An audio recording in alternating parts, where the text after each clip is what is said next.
రాజుడా యేసయ్యా స్తుతి స్తోత్రార్హుడా మెస్సయ్యా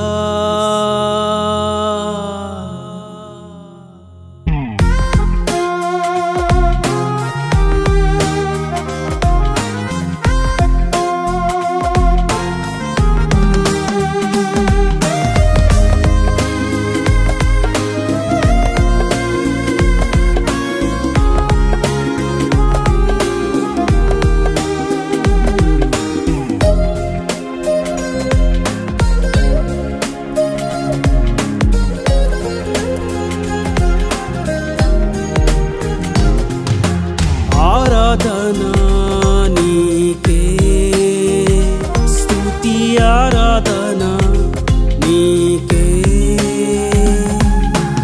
ఆరాధనా నీకే స్తుతి ఆరాధనా నీకే పూర్ణ ఫలముతోను పూర్ణ శక్తితోను పూర్ణ వివేకముతో పూర్ణాత్మతోను పూర్ణ బలముతోను పూర్ణ శక్తితోను పూర్ణ వివేకముతో పూర్ణాత్మతోను తరతరములు యుగ యుగములు ఆరాధన నీ కోసమే తరతరములు యుగ యుగములు ఆరాధన నీ కోసమే ఆరాధ్యుడా స్తుతి పాత్రుడా స్తోత్రార్హుడా నా యేసయ్యా ఆరాధనా నీకే స్తుతి ఆరాధనా నీకే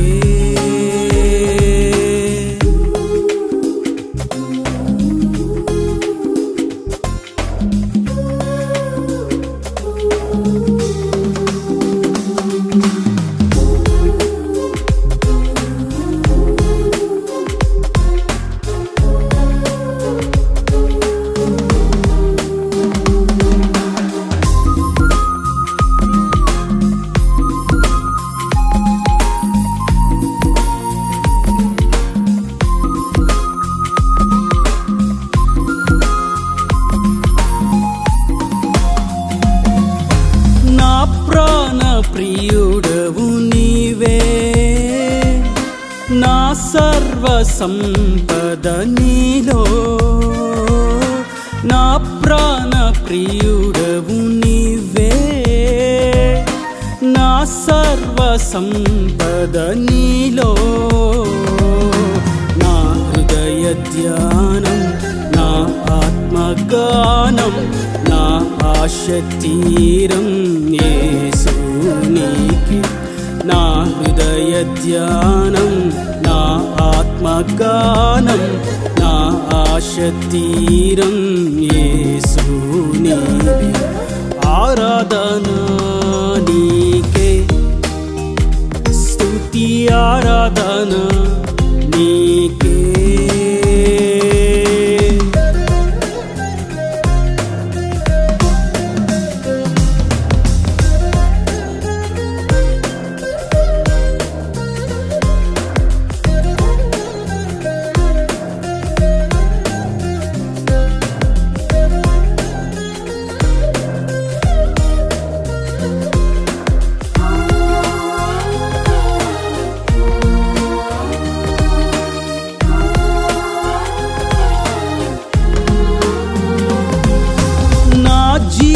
బలులు నీకే నా స్తోత్ర అర్పణ నీకే నా జీవ బలులు నీకే నా స్తోత్ర అర్పణ నీకే నా స్తోత్ర గీతం నా స్తుతుల ధూపం నా స్తుతి నైవేద్యం నీకే నా స్తోత్ర గీతం నా స్తుతుల ధూపం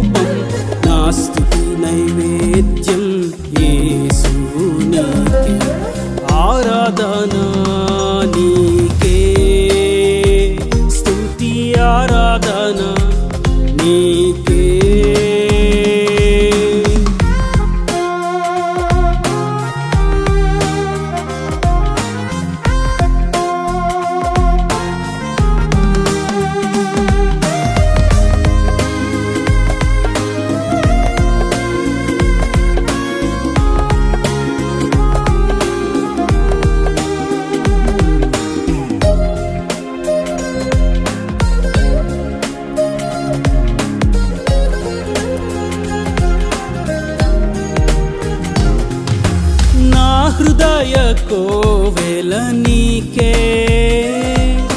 నా హృదయ సారథి నీవే, నా హృదయ కోవెల నీకే, నా హృదయ సారథి నీవే,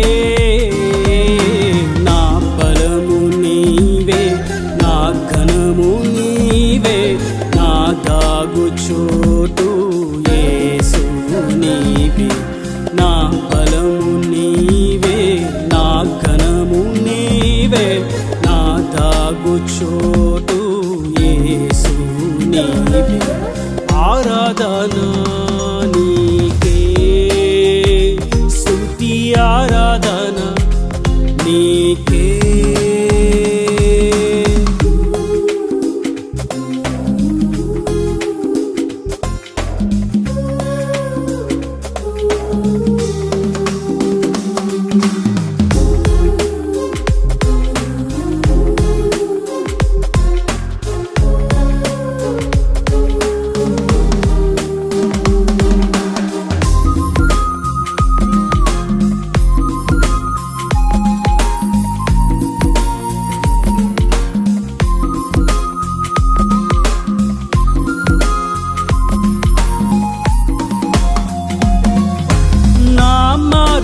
దీపము నీవే, నా త్రోవ వెలుగువు నీవే, నా మార్గ దీపము నీవే, నా త్రోవ వెలుగువు నీవే, నా ధ్వజము నీవే, నా జయము నీవే, నా స్తుతి సంకీర్తన యేసు నీవే, నా ధ్వజము నీవే, నా జయము నీవే, నా స్తుతి సంకీర్తన యేసు నీవే. ఆరాధన నీకే, స్తుతి ఆరాధన నీకే. Praise Lord. మన ప్రభు అయిన యేసుక్రీస్తు పరిశుద్ధ నామములో ఈ వాక్యం ఉంటున్న ప్రతి వారికి ది ఫాదర్స్ ఫెలోషిప్ తరపున నా హృదయపూర్వకమైనటువంటి వందనాలు. దేవుడు మిమ్మును దీవించునుగాక. నిర్గమకాండము 14వ అధ్యాయము 1-2 వచనాలు. మరియు యెహోవా మోషేతో ఇలాగు సెలవిచ్చాను, ఇజ్రాయేలీలు తిరిగి పీహరిహోతు ఎదుటను అనగా మిగ్దోలుకు సముద్రమునకు మధ్యనున్న బయల్సెఫోను ఎదుటను దిగవలెనని వారితో చెప్పుము, దాని ఎదుట సముద్రమునొద్ద వారు దిగవలెను. చదివినటువంటి వాక్య భాగంలో మోషే ఇజ్రాయేలీల సర్వసమాజమును ఐగుప్తు బానిసత్వముల నుండి తీసుకొని వస్తూ ఉన్నాడు. బంధకముల నుండి వారు విడిపించబడి ఇక స్వతంత్రులుగా బయటకు అడుగుపెట్టిన కొద్ది సమయంలోనే వెనుక నుండి ఓ ప్రక్కన ఫరో మరల వారిని బానిసలుగా తీసుకువెళ్ళడానికి బయలుదేరుతూ ఉన్నాడు. ఈ సందర్భంలో ప్రభు మోషేతో సెలవిచ్చినటువంటి మాట, మోషే మీరు సముద్రం యొద్ద బయల్సెఫోను అనేటువంటి ప్రాంతం దగ్గర మీరు ఆగండి, అక్కడ మీరు వేచి ఉండండి అని మోషేతో ప్రభు సెలవిచ్చారు. ఆ మాట జనులకు తెలియచేసి వారందరినీ ఆ ప్రాంతంలో విశ్రమందించేసాడు. అయితే ఆ ప్రాంతం పేరు ఏమిటి అనగా బయల్సెఫోను. వారు విశ్రమిస్తున్న సమయంలో వెనుక నుండి ఫరో రథములను సైన్యమును తీసుకొని బహు వేగమే ఉగ్రుడిగా వస్తూ ఉన్నాడు. ఈ సన్నివేశాన్ని చూసినటువంటి జనులు భయాందోళనకు గురయ్యారు. ఎందుకంటే వారి ఎదుట సముద్రం ఉంది. ఆ సముద్రం పేరు ఎర్ర సముద్రము. ఒక ప్రక్కన సముద్రము, మరో ప్రక్కన వారి వెనుకకు వెళ్ళడానికి కూడా దారి లేనిటువంటి పరిస్థితి.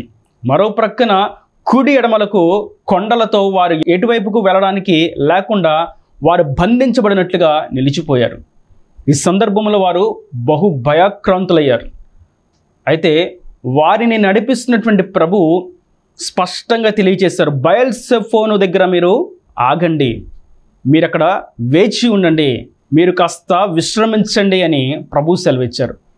వారిని విశ్రమించడానికి, వారికి విశ్రాంతి కలుగజేయడానికి ప్రభు బయల్సెఫోను దగ్గర ఆగమంటే ఆ బయల్సెఫోను అనేటువంటి అనుభవం, ఆ ప్రాంతం వారిని భయాందోళనకు గురి చేసింది. నేడు ఈ వాక్యం ఉంటున్నటువంటి నా ప్రియ సహోదరులారా, బయల్సెఫోను అనేటువంటి అనుభవం ప్రతి వానికి సంభవిస్తుంది. ఇంకా మనం చూస్తే వీరికి ఎర్ర సముద్రం అడ్డు వచ్చింది, ఓ ప్రక్కన భయం, వెనక నుండి ఫరో సైన్యము తరుపుతున్నాడు, మరొక ప్రక్కన భయం. అయితే ఈ భయాల మధ్య వారు ఎన్నో ఆశీర్వాదాన్ని అనుభవించారు. దాని ముందు అధ్యాయాన్ని మనం చూసినట్లయితే 13వ అధ్యాయంలో 21వ వచనం, వారు పగలు రాత్రియు ప్రయాణము చేయనట్లుగా యెహోవా త్రోవలో వారిని నడిపించుటకై పగటివేళ మేఘస్తంభములోను వారికి వెలుగునిచ్చుటకు రాత్రివేళ అగ్నిస్తంభములోను ఉండి వారికి ముందుగా నడుచుచూ వెళ్ళెను. ఆయన పగటివేళ మేఘస్తంభమునైనను రాత్రివేళ అగ్నిస్తంభమునైనను ప్రజల యొద్ద నుండి తొలగింపలేదు. వీరి కొరకు పగలు మేఘస్తంభము, రాత్రి అగ్నిస్తంభం వలె ప్రభు వారి ముందు నడుస్తూ ఉంటే వారికి ఎంత ఆనందము, ఎంత సంతోషము. అయితే ఈ సంతోష ఆనందాల మధ్య వారికి భయాందోళనకు గురి చేసే అనుభవం ఎదురైంది. అదే బయల్సెఫోను అనుభవం. అవును, కొన్ని సందర్భాలలో మనం దేవుని చేత ఎన్నో ఆశీర్వాదాలను అనుభవిస్తున్నప్పటికీ, దేవుని కార్యాలను మనం చవి చూసినప్పటికీ, దేవుని ద్వారా ఎన్నో దీవెనలను మనం అనుభవించినప్పటికీ, బయల్సెఫోను అనేటువంటి అనుభవం మనలను భయాందోళనకు గురి చేస్తుంది. అది ఏ విధంగా అయినా ఉండొచ్చు. ఆర్థికంగాను, అప్పుల సమస్యల వలనైనను, అనారోగ్య సమస్యల వలనైనను, కుటుంబ సమస్యల వలనైనను, భార్యాభర్తల మధ్య సమస్య వలనైనను, సంతానలేమైనటువంటి సమస్య వలనైనను, ఇక ఏ ఇతరత్ర సమస్యలైనను, అది వ్యాపారపరంగాను ఏ ఇతరత్ర సమస్యలైనా సరే, ఈ బయల్సెఫోను అనేటువంటి అనుభవం భయాందోళనకు గురి చేస్తుంది. ఒకవేళ ఈ వాక్యం వింటున్నటువంటి మీరు అటువంటి అనుభవంలో ఉన్నట్లయితే ప్రభు సెలవిస్తున్నారు, మీరు బయల్సెఫోనులో విశ్రాంతి పొందాలి అని నేను ఉంచాను. ఇంకా మనం అక్కడ కింద చూస్తాం, 14వ అధ్యాయము 3వ వచనంలో, ఫరో ఇజ్రాయేలులను గూర్చి వారు ఈ దేశంలో చిక్కుబడి ఉన్నారు, అరణ్యము వారిని మూసివేసినని అనుకొనును. శత్రువు అనుకుంటాడంట, వీరు ఈ అరణ్యంలో చిక్కుబడి ఉన్నారు, నా చేతికి చిక్కారు, ఇక వీరు తప్పించుకోవడానికి మార్గమే లేదు అని అనుకుంటాడంట. అవును, మనం ఆయనను అనుసరిస్తూ ఆయన అడుగుజాడలో మనం నడుస్తున్నప్పుడు, ప్రభు మనల్ని విశ్రమింపచేస్తూ ఉన్నప్పుడు, శత్రువు కూడా ఇక వీళ్ళని పడవేసాం, ఇక వీరు లెగలేరు, వీరు ముందుకు సాగలేరు, వీరు ఆత్మీయతలో ఏమాత్రం ఎదగలేరు అని అనుకుంటూ ఉంటాడు. ఆ విధంగా అనుభవం ఉన్నప్పటికీ ఆ బయల్సెఫోను అనేటువంటి అనుభవం మనకు మేలుకరమే. తరువాత వచ్చిన మనం చూస్తాం, దేవుడు వారి కొరకు ఏం చేశాడు. పగటి మేఘస్తంభంగా, రాత్రి అగ్నిస్తంభంగా ఉన్నటువంటి ప్రభు వారిని ఎప్పుడు అంటిపెట్టుకొని వారికి క్షేమమును కలుగు చేస్తూ, వారికి కావలసిన వారిని సమకూరుస్తూ సమృద్ధినిస్తూ నడిపిస్తున్నటువంటి ప్రభు వారి నిమిత్తం అక్కడ ఏం చేశాడు అందరికీ తెలిసినటువంటి విషయమే. 13వ వచనం, అందుకు మోషే, భయపడకుడే, యెహోవా మీకు నేడు కలుగుచే రక్షణను మీరు ఊరక నిలుచుండి చూడుడి. మీరు నేడు చూచిన ఐగుప్తీలను ఇక మీదట మరి ఎన్నడూను చూడరు. యెహోవా మీ పక్షమున యుద్ధము చేయును, మీరు ఊరకయే ఉండవలని ప్రజలతో చెప్పాను. మోషేతో ప్రభు సెలవిస్తున్నారు, మోషే, నేను బయల్సెఫోనులో మిమ్మల్ని ఆగమన్నాను కదా. అవును ప్రభు, ఆగమన్నారు.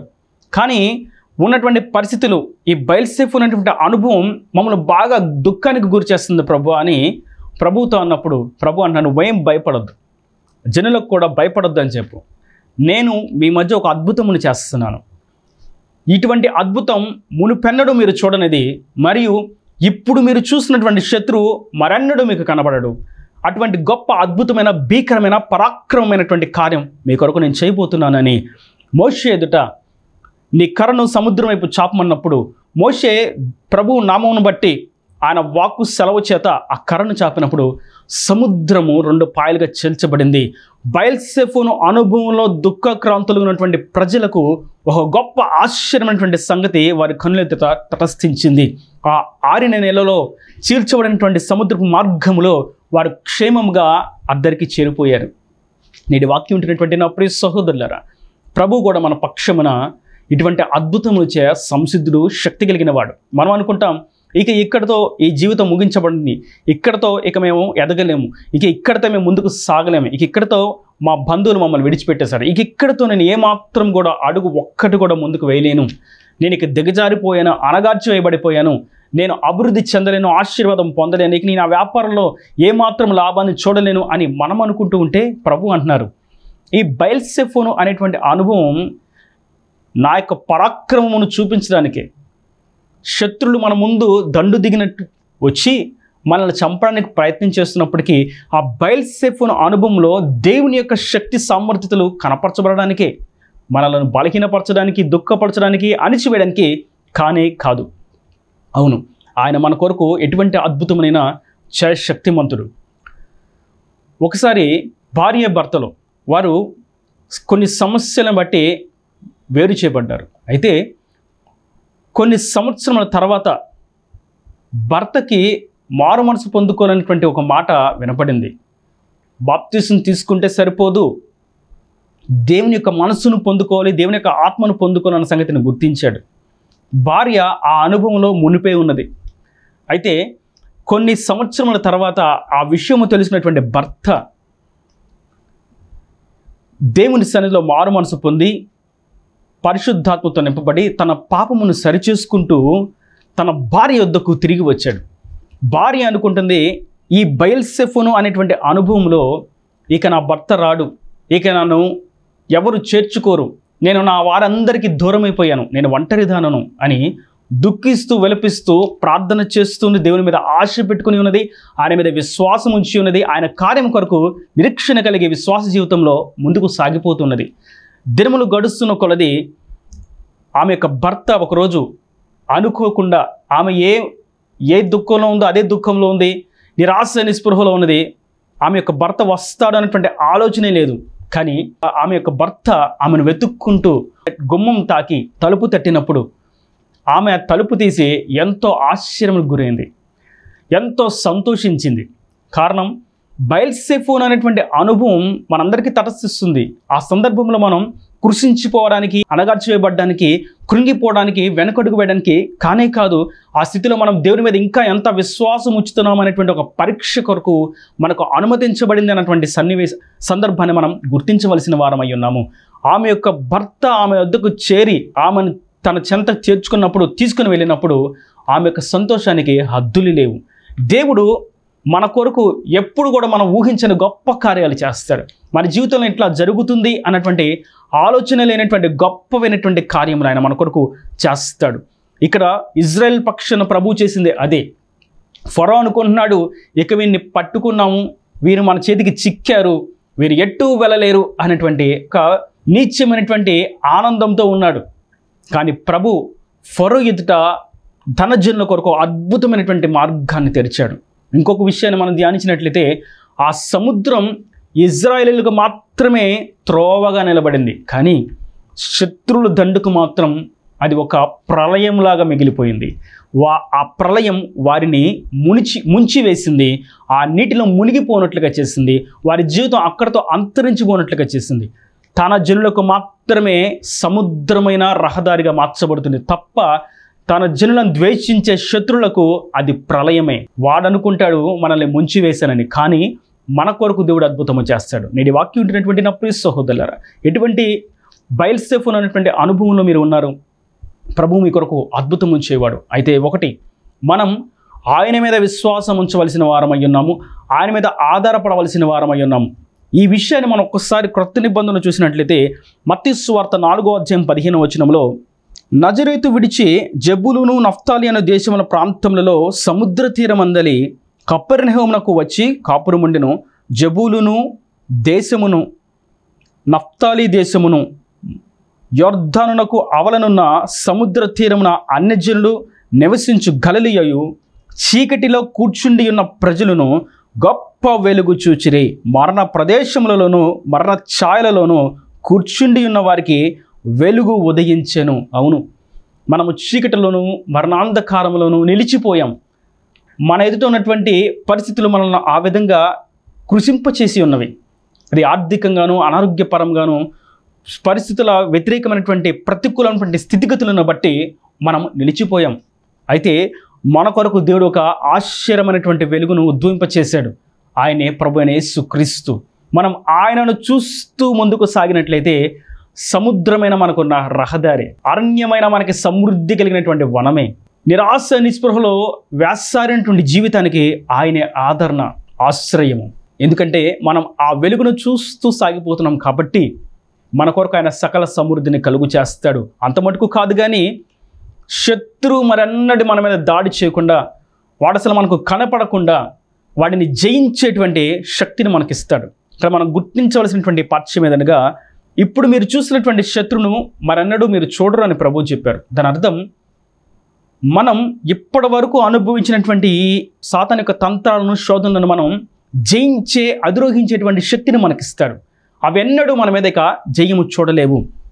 అదే సినిమాలు కానీ, సీరియల్స్ కానీ, సినిమా పాటలు కానీ, బూతులు కానీ, అబద్ధాలు కానీ, సరసూక్తులు కానీ, వ్యర్థమైనటువంటి అశ్లీలమైనటువంటి చిత్రాలు కానీ, లోక సంబంధమైనటువంటి ముసలమ ముచ్చట్లే కానీ, మోసం చేసి లాభాన్ని అపేక్షించేటువంటి పరిస్థితులే కానీ, ధనాపేక్షే కానీ, లంచాలు, వడ్డీలే కానీ ఏవి కూడా ఇక మనలను ఆకర్షించలేవు. అది మన పాదముల క్రింద త్రొక్కబడుతుంది. అవి మన మీద జయం చూడలేవు అని దాని యొక్క అర్థం.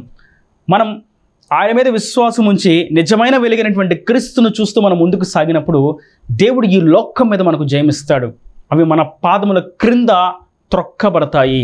అవి మన మీద ఏమాత్రము కూడా జయము చూడలేవు. అట్టి విధంగా మనం ప్రభువును చూస్తూ ముందుకు సాగినట్లయితే జయమును చూడగలుగుతాం. మరియు మరొక విషయాన్ని మనం గమనిస్తాం. 15వ వచనం, అంతలో యెహోవా మోషేతో, నీవేలా నాకు మొరపెట్టుచున్నావు, సాగిపోవుడి అని ఇశ్రాయేలీయులతో చెప్పుము. మనం ఉన్నటువంటి పరిస్థితిలో నిలిచిపోయేటువంటి అనుభవాలు మనకు ఎదురవుతాయి. ఇక అడుగు వేయలేనటువంటి పరిస్థితి. ప్రభు అంటున్నారు, ఇక నువ్వు నిలిచి ఉన్నది చాలు, ఇప్పటి వరకు ఏడ్చింది చాలు, ఇప్పటి వరకు నిరాశలో మిగిలిపోయింది చాలు.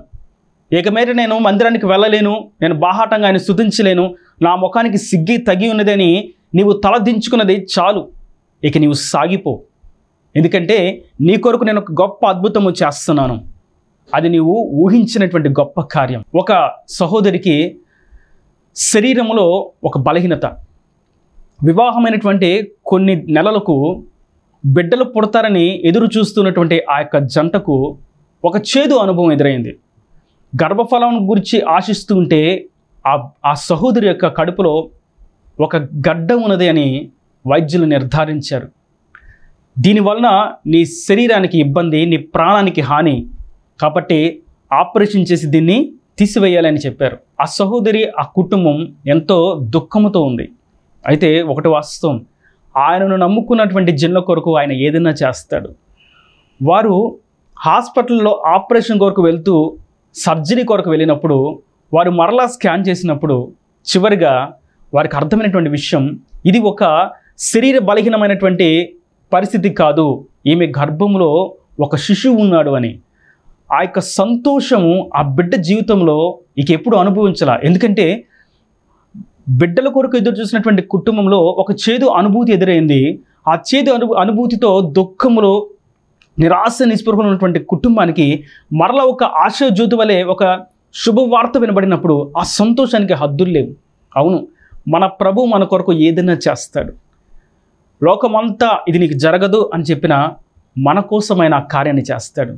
లోకమంతా ఇక నువ్వు చదవలేవు అన్నప్పుడు దేవుడు మన కొరకు మంచి జ్ఞానాన్ని ఇచ్చి దేశంలో అత్యున్నతమైనటువంటి స్థాయిలో నిలబడతాడు. ఆయన కొరకు విశ్వాసంతో, నిరీక్షణతో ముందుకు సాగుతున్న వారి కొరకు ఆయన ఎటువంటి కార్యమైనా చేయ సంసిద్ధుడు.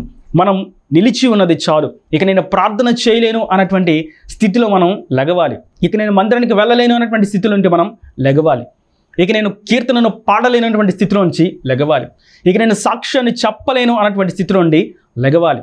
ఇక నేను ఆయన సన్నిధిలో సమూహంలో విశ్వాసులతో కలిసి ప్రార్థించడానికి నేను యోగ్యుని కాదు అనుకునే స్థితిలో నుండి లెగవాలి. ఇక నేను స్వార్థ ప్రకటించడానికి యోగ్యుని కాదు అని అనుకునేటువంటి స్థితి నుండి పైకి లెగవాలి, సాగిపోవాలి. స్వార్థలో, సేవలో ఎన్నో ప్రతికూలమైనటువంటి చేదు అనుభవాలు, వాటిని బట్టి మనం నిరాశ నిస్పృహ అనుభవాలకు అనుమతి ఇవ్వక మనం దేవుని యొక్క వెలుగును చూస్తూ మరణ ఛాయలో చీకటి బంధకాలు ఉన్నటువంటి మన కొరకు ప్రభు వెలుగుగా మన ముందు నడుస్తూ వెళ్తున్నాడని ఆయన చూస్తూ మనం ముందుకు సాగవలసిన వారమై ఉన్నాము. మనము సాగిపోతూ ఉండగా మనల్ని నిలిపివేసిన ఆ సముద్రం పాయలుగా మార్చబడుతుంది. ఆ బయల్సెఫోను అనేటువంటి అనుభవం గొప్ప సంతోషకరమైనటువంటి అనుభవంగా మార్చబడుతుంది. మీకు ఒక విషయాన్ని గుర్తు చేస్తాను. బయల్సెఫోను అనేటువంటి పేరు ఒక అనుభవం అని మనం ధ్యానించాం. అయితే అసలు బయల్సెఫోన్ అనేటువంటి మాటకు అర్థం ఏమిటి అని చూసినట్లయితే దాని యొక్క అర్థం ప్రభు జాగరూకత కలిగిన వాడు అని మనం చూస్తాం. దాని అర్థం మనలను నడిపిస్తున్న మన ప్రభు మన కొరకు జాగరూకత కలిగిన వాడు. కానీ జనులు అనుకుంటున్నారు, ఇక మేము ఐగుప్తీలకు మరలా దాసులం కావాల్సిందే, ఇక మేము మరలా ఫరో రాజు కింద దాసులుగా ఉండవలసిందే, ఇక మరలా మమ్మలను అణిచివేస్తారు, మరలా మాకు ఆకలి దప్పులే, మరలా మాకు అనారోగ్య సమస్యలే, మరలా మాకు అవమానాలే, మరలా మాకు నిందలే, ఇక మేము ఆ చీకటిలోనే బ్రతకవలసిందే అని అనుకుంటూ ఉంటే ప్రభు సెలవిస్తున్నారు, అసలు ఆ బయల్సెఫోన్ అనేటువంటి అనుభవంలో ఏమున్నది? నేను జాగరూకత కలిగిన వాడును.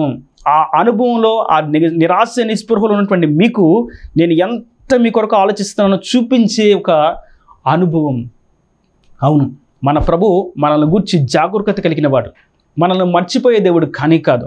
అన్ని స్థితిగతుల్లో మనలను పట్టుకునేవాడు, అన్ని స్థితిగతుల్లో మనను హత్తుకునేవాడు, అన్ని స్థితిగతుల్లో మనల్ని కౌగిలించేవాడు, తన అరచేతిలో చిక్కుకొని క్షేమమును కాపుదను దయచేవాడు, శత్రువుల నుండి తప్పించేవాడు, ప్రతి వ్యతిరేకమైనటువంటి స్థితిలో నుండి విడిపించి ఆయన సాక్షిగా నిలబట్టగలిగిన వాడు. అవును, ఆయన మన నిమిత్తమే జాగరూకత కలిగిన వాడు.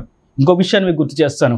ఈ జాగరూకత కలిగినటువంటి ప్రభు మన కొరకు ఆయన పరమును విడి, ఆయన మహిమను విడిచి, ఆయన ఉన్నతమైనటువంటి సింహాసనం విడిచి మన కొరకు శరీరధారిగా రిక్తునిగా ఈ భూమి మీదకి దిగి వచ్చాడు.